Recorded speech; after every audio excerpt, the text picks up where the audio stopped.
Kaunti ya Nairobi riwiri na makiria ya arwaru 25,000 a homa ya corona.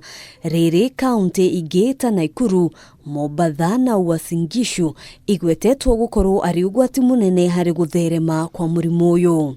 Namba ya arwaru a murimu uyu ikirereirie o kwambatira.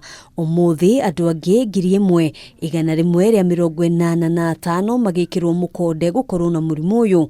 Aya ari gatagati ka andu 9,851 aria ithimi ciao itafanitio rungu rwa mathaa 24 na gukinyithia andu 53,799 aria mari na murimu uyu guku bururi-ini. We said that we are staring at a second wave of this disease. I caution that the sooner we change our behavior, the better, since we risk rolling back the gains that we have made fighting this disease. And as you can see from the reports we are getting, this is not a case that is unique to Kenya.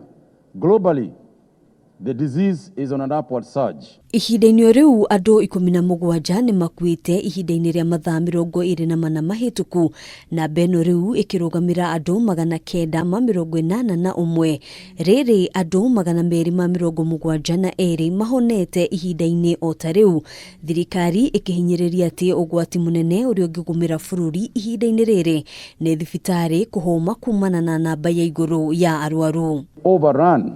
But I'm glad to say that in most counties, the containment measures that we have made, the facilitation we have made for development of the healthcare facilities are bearing fruit. We still have large kurumirira kuongerereka kwa namba ino riu kuri na uhotekeku wa gucokio kana kugathikwo kwa mikaana mieru ya kurigiriria gutherema kwa murimu uyu makiria.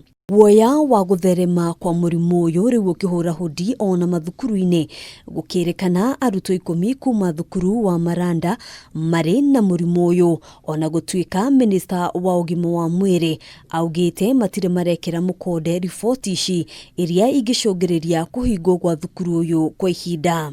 Handu-ini ha Kameme TV njitagwo Ngina wa Wadirwa.